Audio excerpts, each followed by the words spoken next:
മഹാലക്ഷ്മി സീരിയലിൻ്റെ ഏറ്റവും പുതിയ റിവ്യൂയിലേക്ക് എല്ലാ കൂട്ടുകാർക്കും സ്വാഗതം. രാവിലെ തന്നെ മേഘൻ ഒരുങ്ങി പോകുന്നത് കണ്ടിട്ട് സീമന്തിനി അമ്മായി വന്ന് ചോദിക്കുന്നുണ്ട്, മേഘ നീ എവിടേക്കാ രാവിലെ തന്നെ? കമലേശ്വരത്തേക്കാണോ? കമലേശ്വരത്തേക്കൊന്നും അല്ലമ്മ, ആ അനന്തവും ലേഖയും കൂടി വഴി പിഴച്ച ഒരുത്തിയെ സംരക്ഷിക്കുന്നുണ്ടല്ലോ, അവളെ കണ്ട് രണ്ട് വർത്താനം പറയാൻ വേണ്ടിയിട്ട് പോകുക. പുകഞ്ഞ പുള്ളി പുറത്ത്, നീ വീണ്ടും അവളെ ചെന്ന് കണ്ട് ചൊടിപ്പിച്ച് കഴിഞ്ഞാൽ അവൾ വീണ്ടും കണ്ണൻ്റെ മനസ്സിളക്കി അങ്ങോട്ടേക്കും കാണാൻ താമസത്തിന് വന്നു കഴിഞ്ഞാൽ നമ്മുടെ എല്ലാ പ്ലാനും പൊളിയുകയെ. അങ്ങനെയൊന്നും കണ്ണൻ്റെ മനസ്സ് മാറ്റാൻ അവളെയും കൊണ്ടെന്നല്ല, ഇനി ആരെയും കൊണ്ടും പറ്റില്ല. അനന്തവും ലേഖയും വിചാരിച്ചാൽ പോലും കണ്ണൻ്റെ മനസ്സ് മാറ്റാൻ ഇനി പറ്റില്ല. വിശ്വാസവഞ്ചനയെന്ന് പറയുന്നത് കണ്ണൻ പൊറുക്കുന്ന ഒരു കാര്യമല്ലെന്ന് എല്ലാവർക്കും അറിയാവുന്ന കാര്യമാണല്ലോ. അതിൻ്റെ പേരിനല്ലേ അവൻ എന്നെപ്പോലും അകറ്റിയത്. ക്ഷേത്രത്തിൽ വെച്ച് അവളെ പിന്നാലെ നടന്ന് ശല്യം ചെയ്തുവെന്ന് കണ്ണനെ തെളിവ് ഉൾപ്പെടെ കാണിച്ച് വിശ്വസിപ്പിച്ചത് അവളല്ലേ. മാത്രമല്ല മുറച്ചിറക്കനെ വിവാഹം കഴിക്കുമെന്ന് വാശി പിടിച്ച് നിന്ന് എന്നെ തന്നെ വിവാഹം കഴിച്ച മഞ്ജുവും ഞാനും തമ്മിലുള്ള ദാമ്പത്യ ജീവിതം തകർക്കാൻ കാരണക്കാരിയും അവളാണെന്നുള്ള കാര്യത്തിൽ എനിക്കൊരു സംശയമില്ല. എന്നിട്ട് ഇന്നലെ കണ്ട സാഗറിനോടൊപ്പം താമസിക്കുന്നതിന് അവളല്ലേ കണ്ണനെ പറഞ്ഞ് സമാധാനിപ്പിച്ച് കണ്ണനെയും കൊണ്ട് പോലും മഞ്ജുവിനെയും സാഗറിനെയും സ്വീകരിപ്പിച്ചത്. ഇതിനൊക്കെയുള്ള പ്രതികാരം ഇപ്പോഴെങ്കിലും വീട്ടിലെങ്കിൽ ഞാനൊരാണാന്ന് പറഞ്ഞ് നടന്നിട്ട് എന്താ കാര്യം? എന്തായാലും ഒരു കാര്യത്തിൽ എനിക്ക് സന്തോഷമുണ്ട്. ഞാൻ തനി ഒരു ഫ്രോഡാണെന്ന് പറഞ്ഞ് നടന്ന അവൾ എന്നേക്കായും വലിയ ഫ്രോഡാണെന്ന് തെളിയിച്ചില്ലേ, സന്തോഷമായി. ഇനി ഒരിക്കലും കണ്ണൻ മഹാലക്ഷ്മി എന്ന് പറയുന്ന സ്ത്രീയെ സ്വപ്നത്തിൽ പോലും കാണില്ല. അതിനുള്ള സാഹചര്യം ഒരുക്കിയതും അവൾ തന്നെയല്ലേ. അതിനുള്ള കടപ്പാട് നമ്മളായിട്ടല്ലേ തീർക്കേണ്ടത് എന്ന് പറയുമ്പം സീമന്തിനി അമ്മായി ആണെങ്കിൽ ഓർമ്മിപ്പിക്കുന്നു, ആ ആനന്ദവും ലേഖയെന്ന് പറഞ്ഞാൽ കണ്ണൻ ഇപ്പോഴും ജീവനാ. അവരുടെ വീട്ടിലാണ് മഹാലക്ഷ്മി താമസിക്കുന്നത്. നീ ചുമ്മാ പ്രശ്നം ഉണ്ടാക്കി കഴിഞ്ഞാൽ അവരെന്തെങ്കിലും പറഞ്ഞ് കണ്ണൻ്റെ മനസ്സ് മാറ്റാൻ ശ്രമിക്കുമേ. ഇല്ലമ്മ, അതൊക്കെ ഞാൻ ശ്രദ്ധിച്ച് കൈകാര്യം ചെയ്തോളാം എന്ന് പറഞ്ഞ് മേഘനാണെങ്കിൽ അങ്ങ് പോകുമ്പോഴത്തേക്കും, എവിടേക്കാ സീമന്തിനി രാവിലെ തന്നെ മേഘൻ ഒരുങ്ങിക്കെട്ടി പോകുന്നത്? അതാ മഹാലക്ഷ്മിയെ കാണാനാ.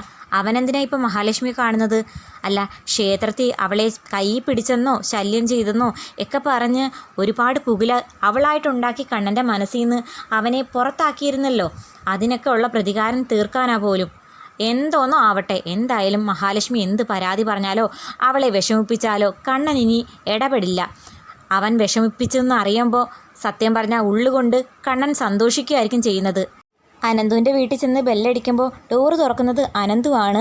മേഘനെ കണ്ടതും ഒട്ടും സന്തോഷപ്പെടാതെ അനന്ത് ചോദിക്കുന്നുണ്ട്, എന്താ മേഘ നീ ഈ വഴിക്ക്? അതെന്താ അനന്തു നീ അങ്ങനെ ചോദിക്കുന്നത്? എനിക്കെന്താ ഇങ്ങോട്ടേക്ക് വരാൻ പാടില്ലെന്നുണ്ടോ? അല്ല, പൊതുവേ നീ അങ്ങനെ വരാറില്ല, അതുകൊണ്ട് ചോദിച്ചെന്നേ ഉള്ളൂ. അല്ല, നിങ്ങൾ രണ്ടുപേരും കൂടി ഒരുത്തിയെ സംരക്ഷിക്കുന്നുണ്ടല്ലോ ഇവിടെ. കണ്ണൻ്റെ ജീവിതം താറുമാറാക്കിയ ഒരുത്തിയെ, അവളെ ഒന്ന് കാണാൻ വേണ്ടിയിട്ട് വന്നതാ. നീ എന്തിനാ മഹാലക്ഷ്മിയെ കാണുന്നത്? എന്താ കാര്യം എന്ന് അനന്ത് ചോദിക്കുന്ന സമയത്ത്, അത് ഞങ്ങൾ തമ്മിൽ സംസാരിച്ചോളാം, എനിക്ക് അകത്തേക്ക് പ്രവേശനം ഉണ്ടോയെന്ന് ചോദിക്കുമ്പോൾ കയറി വരാൻ അനന്ത് പറയുന്നുണ്ട്. അങ്ങനെ മേഘനാണെങ്കിൽ വരുന്ന സമയത്ത് സൗണ്ട് കേട്ടിട്ട് മഹാലക്ഷ്മി അങ്ങോട്ടേക്ക് വരുന്നുണ്ട്. മേഘനെ കണ്ട് അതിശയിച്ച് നിൽക്കുന്ന മഹാലക്ഷ്മിക്ക് മുമ്പിൽ അനന്തു ആണെങ്കിൽ മേഘനോട് പറയുന്നുണ്ട്, ദേ മേഘ, ചുമ്മാ പ്രശ്നമൊന്നും ഉണ്ടാക്കരുത്. അയ്യോ അനന്തു, നീ വിചാരിക്കുന്നത് പോലെ ഞാൻ പ്രശ്നം ഉണ്ടാക്കാനൊന്നും വന്നേയല്ല. ഒരു നാട്ടു നടപ്പുണ്ടല്ലോ, പ്രഗ്നൻ്റ് ആയിട്ടുള്ള പെൺകുട്ടികൾക്ക് പലഹാരം കൊടുക്കുന്ന ഒരു ചടങ്ങ്. അങ്ങനെ വെച്ച് നോക്കുവാണെങ്കിൽ കണ്ണൻ്റെ ഭാര്യ എന്ന് പറയുമ്പോൾ ഞങ്ങൾക്ക് ഏറ്റവും അടുത്ത ബന്ധുവാണല്ലോ. അതുകൊണ്ട് കുറച്ച് പലഹാരം കൊണ്ട് വന്നതാ മഹാലക്ഷ്മിയെ കാണാൻ.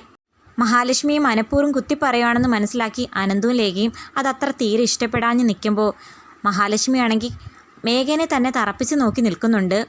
അല്ല, ഇപ്പോഴും നിൻ്റെ അഹങ്കാരത്തിന് ഒരു കുറവുമില്ല അല്ലേ എന്ന് മേഘൻ ചോദിക്കുമ്പം മഹാലക്ഷ്മി ചോദിക്കുന്നു, അല്ല മേഘൻ എന്താ വേണ്ടേ?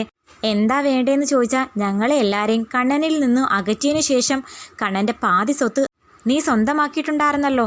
സ്വർണവും പണമായിട്ട് തന്നതൊന്നും ഞങ്ങൾക്ക് വേണ്ട, പക്ഷേ ലീഗലി എഴുതി തന്ന ആ സ്വത്ത് തിരികെ കിട്ടിയേ പറ്റൂ. അപ്പോൾ അനന്തു ആണെങ്കിൽ പറയുന്നു, മഹാലക്ഷ്മിക്ക് സ്വത്ത് എഴുതി കൊടുത്തത് മറ്റാരുമല്ല, കമലേശ്വരത്തെ കണ്ണനാ. അങ്ങനെ എന്തെങ്കിലും പരാതിയോ പരിഭവമോ ഉണ്ടെങ്കിൽ അവൻ നേരിട്ട് വന്ന് മഹാലക്ഷ്മിയോട് പറയും, അല്ലെങ്കിൽ അവൻ നേരിട്ട് അതിനുള്ള കാര്യങ്ങൾ നോക്കിക്കോളും. അതിന് മേഘൻ ഇടപെടേണ്ട കാര്യമില്ലെന്ന് പറയുമ്പോൾ, ഞാൻ ഇടപെടുന്നില്ല, ഇടപെടേണ്ടവർ തന്നെ ഇടപെടൂ, അല്ലെങ്കിൽ ഞങ്ങൾ ഇടപെടുത്തിക്കും.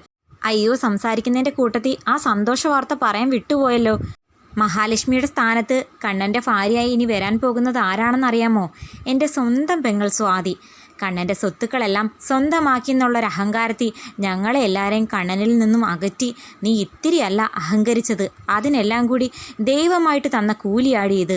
അന്നേരം മഹാലക്ഷ്മി പറയുന്നു, കണ്ണേട്ടന് സ്വാതിയെ വിവാഹം കഴിക്കാൻ സമ്മതമാണെന്ന് പറയുവാണെങ്കിൽ നിങ്ങളെല്ലാവരും കൂടി ചേർന്ന് ആ വിവാഹം നടത്തിക്കോ, എനിക്കൊരു പരാതിയില്ല. നിനക്ക് പരാതിയുണ്ടെന്ന് പറഞ്ഞാലും ഞങ്ങൾക്കൊന്നും സംഭവിക്കാനില്ലെന്ന് മേഘൻ തർക്കുത്തരം പറയുന്നു. അതെല്ലാം കേട്ട് ദേഷ്യത്തോടെ നിൽക്കുന്ന ലേഖയെ നോക്കി മേഘൻ പറയുന്നു, ദേ പെങ്ങളെ, നിങ്ങളോട് എനിക്ക് യാതൊരു പിണക്കവുമില്ല. നിങ്ങളുടെ ഭാവിക്ക് വേണ്ടി ഞാനൊരു ഉപദേശം തരാം.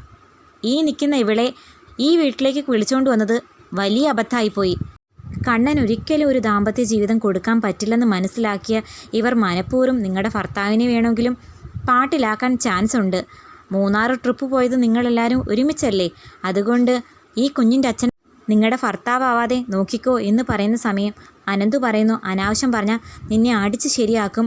നീ നേരെ ചൊവ്വനൊന്നും ഈ വീട്ടിൽ നിന്ന് ഇറങ്ങി പോവില്ലെന്ന് പറയുന്ന സമയം ലേഖ പറയുന്നു, എൻ്റെ ഭർത്താവിൻ്റെ സ്വഭാവശുദ്ധി മറ്റാരേക്കായും എനിക്കറിയാം. അത് നിങ്ങൾ പറഞ്ഞു തരേണ്ട ആവശ്യമില്ല. ഇനി ഇവിടെ നിന്ന പന്തിയല്ലെന്ന് മനസ്സിലാക്കിയ മേഘനാണെങ്കിൽ നൈസായിട്ട് അവിടെ നിന്ന് അങ്ങ് പോകുന്നു. ശേഷം ഈ നടന്ന കാര്യങ്ങളെല്ലാം ഉണ്ണി നേരി കണ്ട് സംസാരിക്കുന്ന സമയം അവരെല്ലാം ഞെട്ടിച്ചുകൊണ്ട് മഹാലക്ഷ്മി കൺസ്ട്രക്ഷൻ സൈറ്റിലേക്ക് വരുന്നു. അവളുടെ പേരിൽ കണ്ണൻ എഴുതി കൊടുത്ത സ്വത്തിൻ്റെ അധികാരം കാണിച്ചുകൊണ്ട് വരുന്ന മഹാലക്ഷ്മിക്ക് മുമ്പിൽ വാ പൊളിച്ച് നിൽക്കുവാണ് ഉണ്ണിയും മേഘനും. എന്തൊക്കെ പറഞ്ഞാലും സ്വത്തുക്കൾ മഹാലക്ഷ്മിയുടെ പേരിൽ എഴുതി കൊടുത്തതുകൊണ്ട് മറുത്തൊന്നും പറയാനും പറ്റില്ല. ഇതും കൂടി ആകുമ്പോൾ എത്രയും പെട്ടെന്ന് മഹാലക്ഷ്മിയുടെ പേരിൽ എഴുതി കൊടുത്ത സ്വത്തുക്കൾ സ്വന്തമാക്കണമെന്നുള്ള ആഗ്രഹത്തിൽ നിൽക്കുന്ന മേഘനെയും അതുപോലെ ഉണ്ണിയും കാണിക്കുന്നു. എന്താകുമെന്ന് കാത്തിരുന്ന് കാണാം.